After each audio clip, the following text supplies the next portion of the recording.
ನಮ್ಮ ನ್ಯೂಸ್ಗೆ ಸ್ವಾಗತ.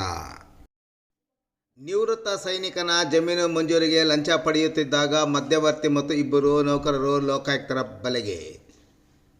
ಚಿಂತಾಮಣಿಯ ನಿವೃತ್ತ ಸೈನಿಕನಿಗೆ ಸರ್ಕಾರದಿಂದ ಜಮೀನು ಮಂಜೂರಿಗೆ ಲಂಚ ಪಡೆಯುತ್ತಿದ್ದಾಗ ಮಧ್ಯವರ್ತಿಯೊಂದಿಗೆ ಇಬ್ಬರು ನೌಕರರನ್ನು ಲೋಕಾಯುಕ್ತರು ಬಲೆಗೆ ಸಿಕ್ಕಿ ಹಾಕಿಕೊಂಡಿರುವ ಘಟನೆ ನಗರದ ರೈಲ್ವೆ ಸ್ಟೇಷನ್ ಸಮೀಪದ ವಾಯುಪುತ್ರ ನಗರದಲ್ಲಿ ಇಂದು ಮಧ್ಯಾಹ್ನ ನಡೆದಿದೆ.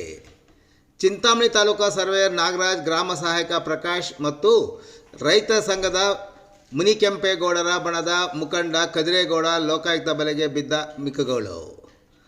ಕಾರ್ಗಿಲ್ ಯುದ್ಧದಲ್ಲಿ ಗಾಯಗೊಂಡು ನಿವೃತ್ತರಾಗಿರುವ ಶಿವಾನಂದ ರೆಡ್ಡಿಗೆ ಸರ್ಕಾರ 5 ಎಕರೆ ಜಮೀನು ಮಂಜೂರು ಮಾಡುವಂತೆ ಆದೇಶ ನೀಡಿದ್ದು, ಜಮೀನು ಮಂಜೂರಾಗದ ಕಾರಣ ಕಳೆದ 22 ವರ್ಷದಿಂದ ಭೂ ಮಂಜೂರಾತಿಗೆ ಅಲೆದಾಡಿ ಬೇಸತ್ತು ಕಳೆದ ಆಗಸ್ಟ್ ತಿಂಗಳಲ್ಲಿ ಭೂ ಮಂಜೂರಾತಿಗೆ ಒತ್ತಾಯಿಸಿ ಬೆಂಗಳೂರಿನ ಮುಖ್ಯಮಂತ್ರಿ ಮನೆಗೆ ಪಾದಯಾತ್ರೆ ಸಹ ನಡೆಸಿದರು.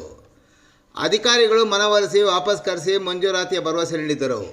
ಅದರಂತೆ ಮಂಜೂರಾತಿಯ ಕಡತ ವಿಲೇವಾರಿಗೆ ನಿವೃತ್ತ ಯೋಧನಿಗೆ ಮಧ್ಯವರ್ತಿಯಾಗಿ ರೈತ ಸಂಘದ ಕದಿರೇಗೌಡರವರನ್ನು ನೇಮಕ ಮಾಡಿಕೊಂಡ ಈ ಇಬ್ಬರು ನೌಕರರು 5 ಲಕ್ಷ ರೂಪಾಯಿ ಲಂಚಕ್ಕೆ ಬೇಡಿಕೆ ಇಟ್ಟು 1 ಲಕ್ಷ ರೂಪಾಯಿ ಮುಂಗಡವಾಗಿ ಪಡೆಯಬೇಕಾದರೆ ಲೋಕಾಬಲೆಗೆ ಸಿಕ್ಕಿ ಹಾಕಿಕೊಂಡಿದ್ದಾರೆ.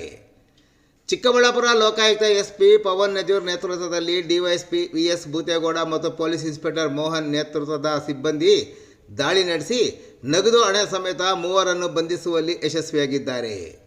ಬಂಧಿತರನ್ನು ನಗರದ ಪ್ರವಾಸಿ ಮಂದಿರದಲ್ಲಿ ವಿಚಾರಣೆ ನಡೆಸಿದ ನಂತರ ಲೋಕಾಯುಕ್ತ ಅಧಿಕಾರಿಗಳು ಸಾರ್ವಜನಿಕ ಆಸ್ಪತ್ರೆಯಲ್ಲಿ 3 ಆರೋಗ್ಯ ತಪಾಸಣೆಗೆ ಒಳಪಡಿಸಿದ ನಂತರ ಪ್ರಕರಣ ದಾಖಲಿಸಿ ಮುಂದಿನ ಕ್ರಮ ಕೈಗೊಂಡಿದ್ದಾರೆ.